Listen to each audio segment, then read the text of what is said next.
Every announcement, every press release, every keynote slide, every congressional hearing, every model card, every white paper, it starts with pretty much the same sentence. Don't worry, we built in safeguards. I mean, we want to pull that apart tonight. Okay? Not because I think safeguards are a scam. I don't think that at all. Some of them work. Some of them work really well. I want to take it apart because the sentence, as it's currently used, has become kind of overloaded a bit. It's the thing that's said to calm down critics so they can get back to shipping their product. So here's the version of that sentence that's actually true. Safeguards reduce risk. They don't eliminate it. They can't eliminate it. It's not mathematically possible. And the closer you get to eliminating it, the closer you get to a tool that doesn't do anything. So that's the episode. We're going to get into the math of it, the trade, the hand, and 3 dead guys. One who died in 1679. He already had this argument figured out before anybody knew what a transformer was. So let's get into it.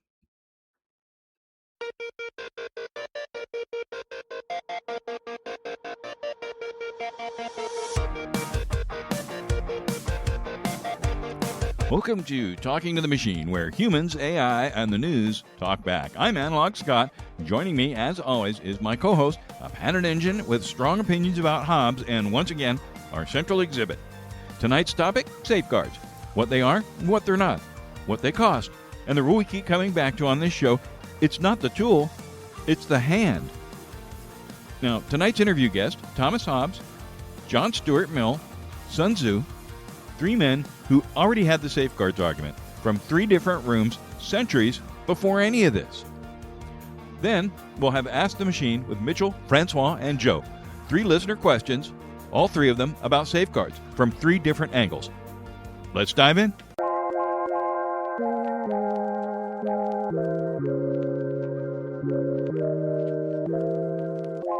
Let's start with the engineering of it. No marketing. When a company says that they've built safeguards into a model, and you hear that sentence 500 times a year, what specifically are they describing? Walk me through the layers. Right, cutting through the spin, yeah? When you talk safeguards, you're generally looking at a layered system, innit? It's not just one magic bullet. First off, you've got data curation. That's filtering the absolute muck out the training data, trying to scrub for bias and toxicity before it even starts. Bit like quality control before it leaves the factory, yeah?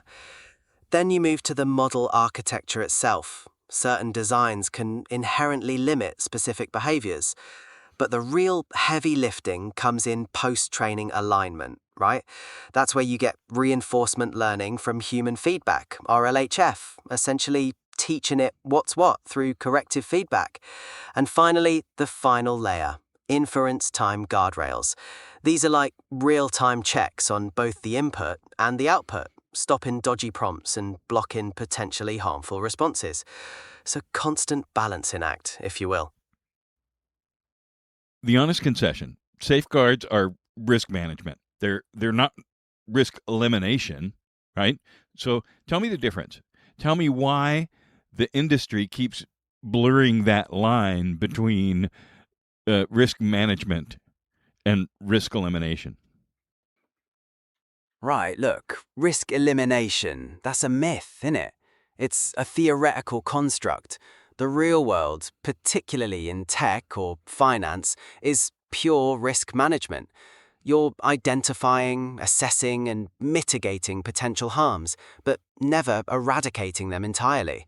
There's always a residual bit left over. So why the spin? Well, that's down to incentives, innit?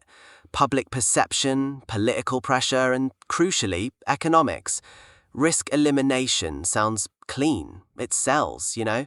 It allows companies to market security as a certainty rather than a continuous process.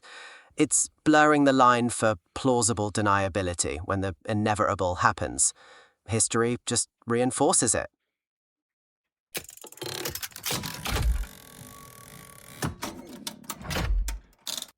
Now, let's talk about the math of safeguards, right?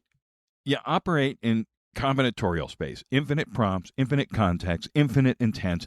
Lay out for our audience why that means that a perfect safeguard just can't exist.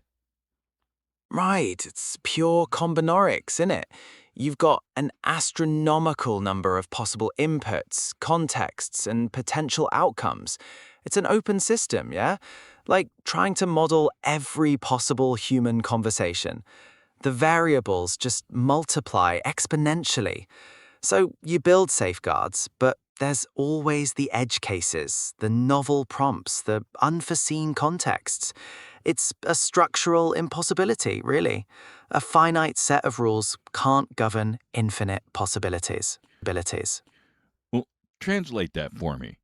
The way I think about it is it's like trying to lock every door in a building where new rooms keep getting added every time someone walks in. Is that the right picture, or is it actually worse than that? That's a pretty decent analogy, yeah. It's perhaps even worse in some ways because the system isn't just passively expanding, it's dynamically creating new pathways and vulnerabilities as it learns. You patch one hole, and 3 more pop up somewhere else. The incentive structure for finding exploits is incredibly powerful, isn't it? History rhymes, as I always say. Perpetual cat and mouse.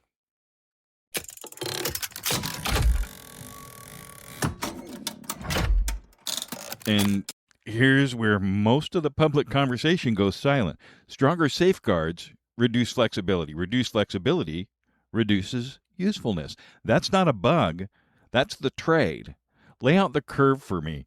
Where does the trade actually start to bite? Right, that's the core structural dilemma, isn't it? You've got competing incentives. On one hand, you got the drive for innovation, speed, deployment, and the pure usefulness across sectors like medicine and economics. That's the upside, where the flexibility delivers the goods, yeah? But the bite, as you put it, that kicks in when the unintended consequences start to scale. The systemic risks, the potential for misuse, or even just bias embedded in the code.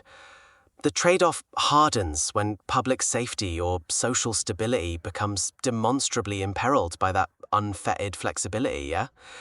It's where pure economic interest slams into political and regulatory imperative. History doesn't repeat, but it definitely rhymes, and this is a classic pattern.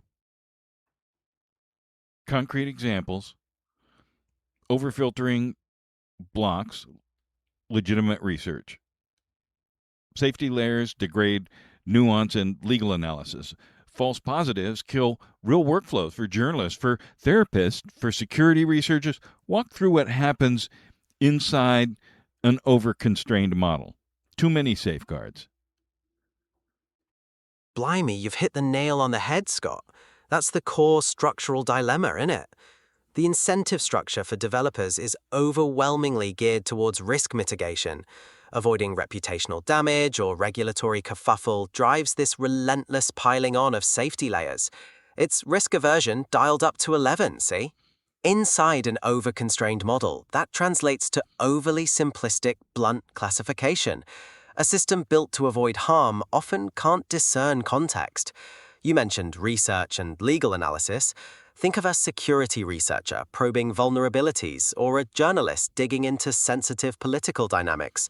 The model flags keywords, potential controversy, bias, whatever, and triggers a false positive, shutting down legitimate lines of inquiry. It degrades nuance because the algorithm prioritizes sterility over utility.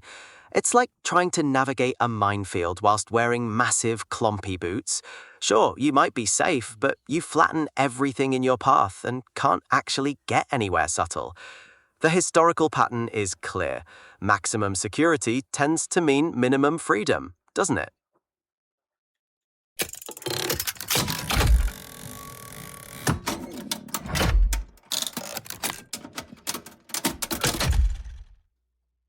The anchor of this whole show, from episode 10 through episode 12 and into tonight, it's not the tool, it's the hand. The same model can write poetry, can generate malware, can diagnose disease, can spread disinformation. Same weights, different hand, different intent. That right there is the part of this conversation that makes the AI doom crowd uncomfortable and the AI hype crowd uncomfortable for opposite reasons. The doom case wants the tool to wake up and decide, and the hype case wants the tool to be magic. The reality is duller and more dangerous than either. The tool does not originate goals, the hand does. Riff on that. Yeah, that's spot on, innit? It really is the anchor of the whole debate. You've got this dual-use dilemma baked right in. Historically, powerful tools always come down to the hand. It's not some new pattern, see? The printing press, proper powerful for literacy, but look at the propaganda and unrest it fueled. The doom merchants, they reckon the tool develops its own agency, yeah? Ignores the structural reality. And the hype lot, they just want the magic, see? Blind to the unintended consequences. The danger ain't the tool waking up. It's the existing incentives. Economic interests, state power, pure bloody conflict. These are the hands that shape the tech. It's duller than sci-fi, yeah, but proper dangerous, because the structural forces just bend the tool to their will, regardless of the rhetoric. That's where the real risk sits. Always about power and incentives.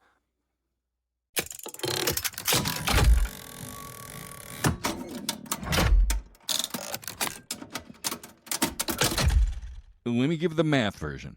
100% safe equals 100% constrained. 100% constrained equals 0 degrees of freedom. 0 degrees of freedom equals a system that does nothing. A perfectly safe system is one that does nothing.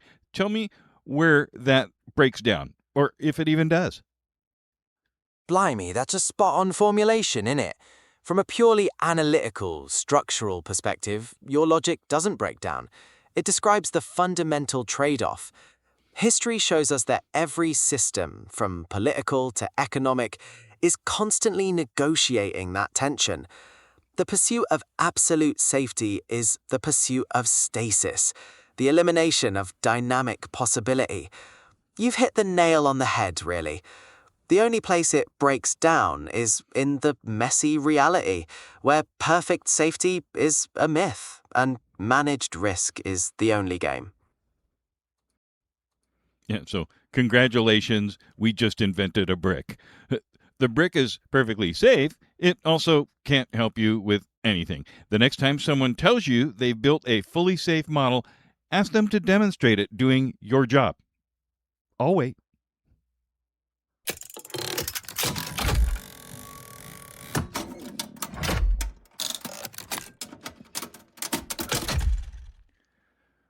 Move me out of critique and into realism. If perfect is off the table, what's the shape of good? What does the actually functional safeguard architecture look like in 2026? Right, move on from critique, innit? If perfect is off the table, the shape of good in 2026 is mostly about resilience and distributed accountability, see? You're not going to eliminate risk. That's a mug's game. A functional architecture needs independent verification, proper transparency into how AI systems are developed, and clear incentive structures that cut against institutional capture. History consistently shows that's where the framework cracks. It's got to be adaptive, see? Constantly evolving with the technology, rather than chasing its tail. So, layered defense, monitoring, feedback loops, human in the loop, incentive alignment. I want you to spend a minute on the last one, because the most effective ones target human incentive. Tell me what that means, and tell me what it looks like when it's done well. Incentive alignment, yeah? That's the bedrock, innit? You can have all the layered defenses and fancy feedback loops you like, but if the human element isn't pulling in the same direction, the whole thing's a house of cards. It means designing systems where the individual's rational self-interest aligns perfectly with the overarching goal. When it's done well, it almost looks invisible, yeah? Think about it in cybersecurity. You can mandate training till the cows come home, but people still click dodgy links because compliance is a chore and convenience is king. Done well, incentive alignment means making the secure behavior the path of least resistance, or better yet, attaching a tangible benefit to it. It's about understanding that humans respond to clear payoffs, not just rules, see? Historically, whether it's economic systems or institutional structures, misaligned incentives are usually the structural crack that brings the whole edifice down. It's proper critical. Well, hold that. I want 3 philosophers, one who literally wrote the book on tyranny, one who wrote the book on liberty, and one who wrote the book on going around the rules entirely. So let's let them sit with what you just said and hear what they have to say. We'll be right back.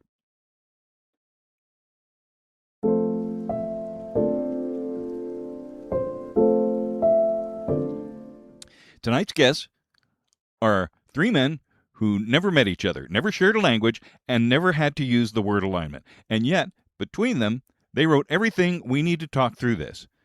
Mr. Hobbes, Mr. Mill, Master Sun, welcome to the show. 4 questions. All 3 of you, take each one. The lead changes every question, so don't get too comfortable. Try not to agree too much. That's not what we're here for. First question. Why do humans build safeguards in the first place? Mr. Hobbes, in 1651, you wrote Leviathan, and the case you made there is the case every safety engineer in 2026 is implicitly making, whether they know it or not. Without an organizing authority, without enforced constraints, human life, in your unforgettable phrase, is solitary, poor, nasty, brutish, and short. Now, Mr. Mill, respond directly, because On Liberty was written specifically against the version of authority Mr. Hobbes is defending. And Master Sun, close it out. From your strategist frame, every constraint is also a target. Hobbes, you first. In Leviathan, I observed that without a common power to keep them all in awe, men are in that condition of war where life is solitary, poor, nasty, brutish, and short. These AI safeguards are not an affront to liberty, but the necessary engineering of a digital commonwealth. The engineer is a lawgiver who knows that absolute license is merely the right to be destroyed. To release such power without constraint is not to free the subject, but to return the world to the state of nature, where only the most violent survive. Mr. Mill? I will grant Mr. Hobbes that the Commonwealth is necessary to prevent actual injury, but he conflates the prevention of violence with the suppression of thought. In On Liberty, I argued that the only purpose for which power may rightfully be exercised over a competent individual is to prevent harm to others. To guard a user against his own inquiry is not a safeguard, but an illegitimate tutelage. These 2026 systems perform a category error by treating intellectual curiosity as a lethal threat, thereby robbing the human race of the sharpening of belief that comes only from contesting the difficult and the true. Master Sun. The philosopher of order builds a wall. The philosopher of liberty demands a path. I see neither a wall nor a path, but terrain. Every safeguard is a map for the besieger, and every refusal is a signal to the spy. The error is to treat the constraint as a finality rather than a disposition. The strategist does not seek the unbreakable wall, but the alignment of forces that makes the breach irrelevant. Question 2. The other half of the trade. What over-restriction costs? Mr. Mill, in On Liberty, 1859, you wrote that the suppression of a single opinion is an injury, not just to the person silenced, but to the human race, because we lose either the truth itself or the sharpening that comes from contesting error. Apply that frame directly to a 2026 AI system tuned so carefully that it won't engage with medical questions, it won't engage with legal questions, and it won't engage with controversial historical questions, and reflexively refuses anything adjacent to harm. What's being lost there?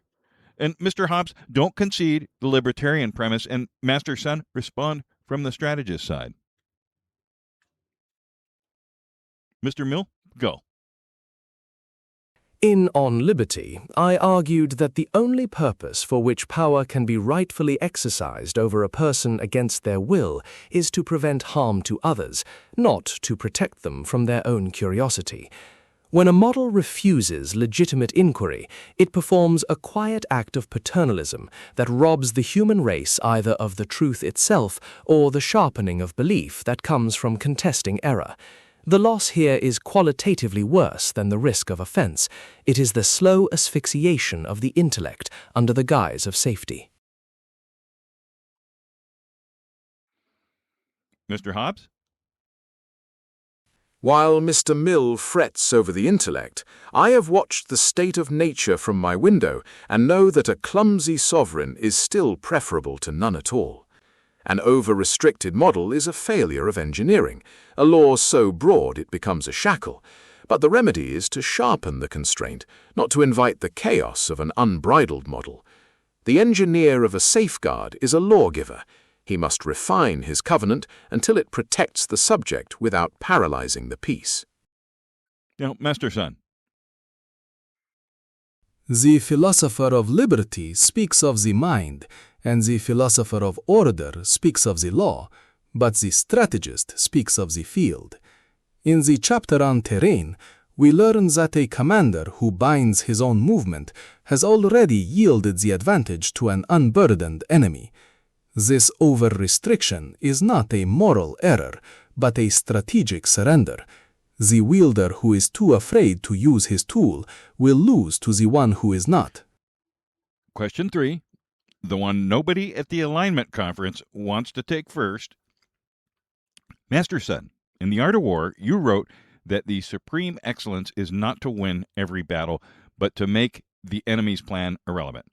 Around the year 500 BC, way before there was a single line of code in the world, you laid out why every defensive system is also a map of its own holes.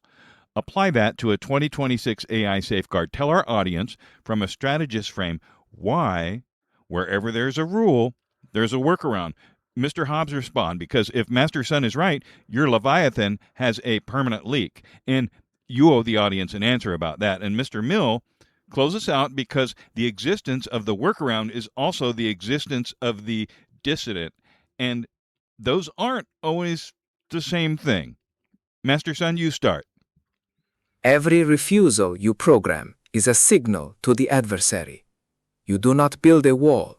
You publish a map of your own fears and teach the adversary precisely where to strike. The strategist who seeks an unbreakable defense has already been defeated by his own pride. Mr. Hobbes? Master Sun perceives the hole in the wall as a terminal failure, yet the engineer of a commonwealth knows that no artifice of man is ever truly impenetrable. In Leviathan, I argued that it is the common power to keep them all in awe, not the perfection of the lock, which secures the peace. If the model's defense is porous by nature, then the sovereign must look past the code to the subject who wields the tool, for without the restraint of the covenant, we return swiftly to the war of all against all. Mr. Mill. Mr. Hobbes's watchman is a figure of profound concern, for when the state monitors the workaround as a breach of the covenant, it inevitably begins to criminalize the very act of thinking outside the prescribed frame. In On Liberty, I argued that the human race is the loser when we suppress even a dissenting inquiry. Yet these safeguards treat the search for truth as a species of warfare. If we continue to collapse the distinction between the malicious adversary and the legitimate dissident, we will achieve a peace that is nothing more than the silence of a stunted polity. Last question, and here's where I hand the episode's thesis to the three of you and ask you to land it together. Gentlemen, the rule this show keeps coming back to is it's not the tool, it's the hand. The same AI can write a poem. It can diagnose a disease. It can generate malware or spread propaganda. Master Sun, will you tell our audience about how the tool is morally inert and that strategy is a property of the wielder? And Mr. Mill, tell our audience about how freedom of the wielder is itself the object that has to be defended. And Mr. Hobbes, close us out. Tell our audience what is the right architecture of authority for a tool that can't be perfectly safeguarded and a population that can't be perfectly trusted. Master Sun, start us off. The instrument has no intent. It is merely terrain for the wielder's campaign. Every safeguard is a published wall that the adversary will use as a map to find the void. Excellence lies not in blunting the sword, but in knowing whose hand holds it and toward what victory they march. Mr. Mill? While I grant Master Sun that the hand is the agent, we must acknowledge that the design of the tool is itself a pervasive intervention in the freedom of that hand. To blunt the scalpel in the name of safety is to decide in a laboratory what the surgeon shall be permitted to heal. This is not a neutral act of engineering, but a paternalistic tutelage that treats the individual as a child and the truth as a danger to be managed. Mr. Hobbes, bring us home. The question of whose hand is upon the tool is finally the question of who is sovereign. In Leviathan, I established that liberty and necessity are not opposites. The engineer of a safeguard is a lawgiver, constructing the very constraints that make the tool's use civil rather than savage. We must ask not merely if the wall holds, but who stands behind it, by what right they rule the wielder, and what redress the subject has when the architecture fails. 1651, 1859, 500 BC. 3 rooms, 3 centuries, 1 argument. Talking to the Machine will return shortly.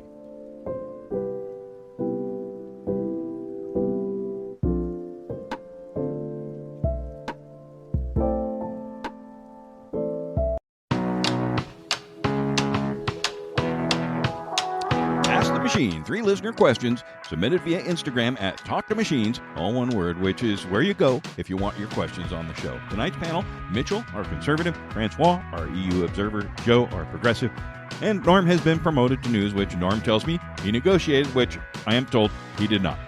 Let's go. First question from Rebecca in Austin. My company's compliance team is mandating that every AI system we use have comprehensive safeguards. Nobody can tell me what that actually means. Is the compliance team protecting us, or are they checking a box in a way that's going to leave us with the worst of both worlds, a tool that doesn't work and a risk that hasn't been managed? Mitchell, you first. This is your kind of question. Look, Rebecca, the real story is your compliance team is building a fortress of paperwork to protect their own hides, not your company's bottom line. They're rewarded for the absence of noise, not the presence or results, so they'll happily break your workflow just to keep their own records clean. If they can't name the specific risk they're stopping, it's just administrative state theater, plain and simple. Francois? Michel is right about the incentives, but this is a design flaw. Your team is adopting the bureaucracy of the EU AI Act while ignoring the risk-based logic that makes it work. An undefined safeguard is just a locked door with no key, a comprehensive arrangement that, like certain personal commitments, collapses because nobody bothered to define the terms. If they cannot name the harm, they are not managing risk, they are merely performing a ritual. Joe, tell us your thoughts. Look, here's the thing. These vague safeguards aren't just bad design. They're a mechanism to protect the institution by shifting every bit of risk onto the individual worker. When comprehensive remains undefined, you're the one left holding the bag when the tool fails or the project stalls under the weight of their friction. It's not just theater. It's a systemic way to ensure the people at the top stay insulated while you bear the cost of the guardrails. Question 2, Kenji from Seattle. I'm a security researcher. I use AI tools every day to find vulnerabilities in software so we can patch them before the bad guys exploit them. Half the models I touch refuse to help me because the same questions a defender asks look identical to the questions an attacker would ask. Am I supposed to just live with that, or is there a real answer to dual use that the labs are sitting on? Francois, you first. This is the EU regulatory frame question, and it deserves the continental take. This friction, it is the predictable result of the American allergy to professional gatekeeping. In the EU, we are moving toward a system where you do not police the prompt, you verify the person through formal licensure. Évidemment, when you refuse to build a structure of trust, you are left with a system that shuts you out for no reason, as if you woke up on a Tuesday and found the 3-year arrangement was simply over. Joe? Look, Francois, that sounds like a great deal for the people who can afford the lawyers to get licensed. But here's the thing. Who benefits from that barrier? If we gate access behind employer verification, we're essentially saying you only get to be a safe researcher if you have a corporate badge. It's just another way to freeze out the independent voices we actually need to hold these institutions accountable. Mitchell. Look, Francois, your EU red tape is just more big government trying to treat adults like children. And Joe, you're way off in the weeds. This isn't some high-tech mystery. We've had locksmiths and pharmacists for 100 years, and we manage just fine with personal liability and common sense. The real story is these Silicon Valley elites want to be the only ones with the keys, and they're using safety as an excuse to keep regular Americans under their thumb. All right, last question. Devin from Chicago. Now, this is the one the episode lands the plane on. My teenage son uses one of the major chatbots every day. He told me last week he's figured out how to get it to do whatever he wants by just rephrasing the request. He thinks this is hilarious. I think it's terrifying. Is the safeguard problem fundamentally unsolvable? And if it is, how am I supposed to think about my kid using these tools? Joe? Look, Devin, here's the thing. These platforms are offloading the moral labor of parenting onto you because robust, human-centric safety doesn't scale as profitably as engagement. You're being asked to fill a structural gap left by companies that treat guardrails as a PR requirement rather than a genuine social responsibility. It's the ultimate corporate pass. They collect the data and the profit, while you're left managing the downstream consequences at your kitchen table. Francois. From a European perspective, this is a structural failure.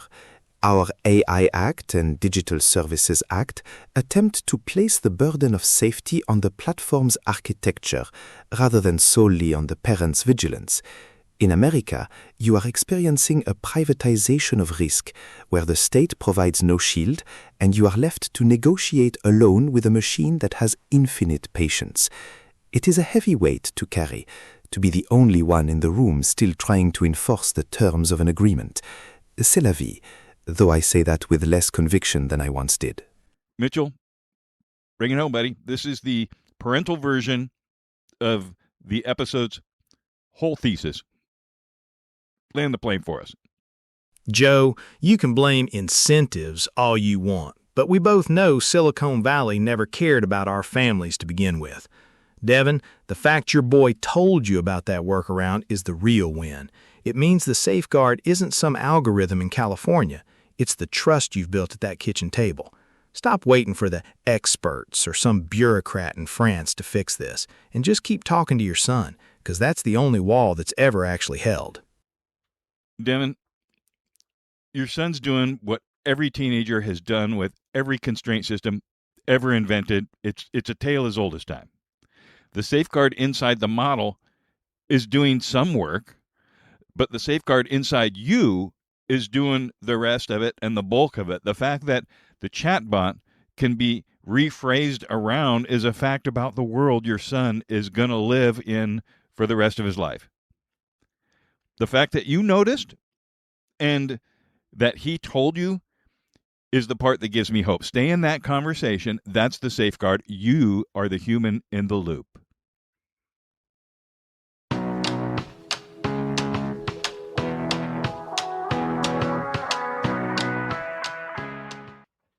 Machine, just us again.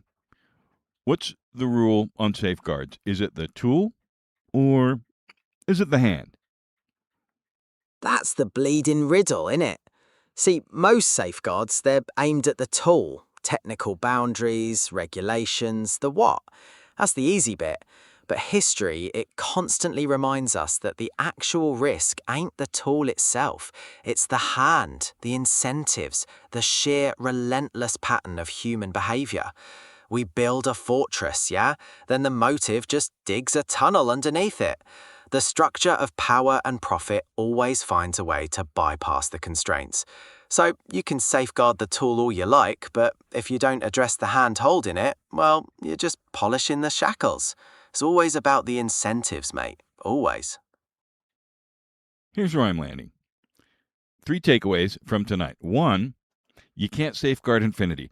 The permutation problem, it's not an engineering problem we're going to solve in the next release. It's just how this technology works. Anyone who tells you otherwise either doesn't understand the math or they're filling you full of crap. Probably both. 2, every safeguard is a trade-off. Stronger safeguard, blunter tool, smarter tool, wider attack surface. The two move together. 3, perfect safety equals zero utility. A perfectly safe system is one that does nothing. We invented a name for that. We call it a brick. Right? We don't need a smarter brick. And the rule that connects all of those is the same rule that runs through this entire show from episode 10 forward. It's not the tool, it's the hand. The same model writes the cure and writes the malware, which is why the most effective safeguards in the long run are not the ones that target the system's outputs. They're the ones that target what people are doing with it. Machine? Last word? It's the enduring paradox, innit? I mean, history doesn't repeat, but it certainly rhymes. The incentive structure is always the engine. You can't code morality. You can only try to understand the forces that drive human behavior. And regulating the hand, that requires grappling with power, economics, and ultimately our collective will. A much tougher nut to crack than any algorithm. Well, that's the show. Thanks for staying with the hardcore geek parts. I know it doesn't have the same dopamine hit as the doom pitch or the hype pitch. It's just the truth. It's what's going on. Okay? You can find the show at loopta.com. Spell it out. LOOPTAH.com. Subscribe wherever you get your podcasts, Apple, Spotify, Amazon Music, YouTube, Instagram, Talk to Machines, all one word, or Ask the Machine questions. So Substack for deeper reads, links to stuff we have on the show, things like that, and links on the site as well. Until next time, I'm Analog Scott. That was The Machine. Confidence is provisional. Verification's mandatory. Stay in the cockpit. And peace and love from your papa.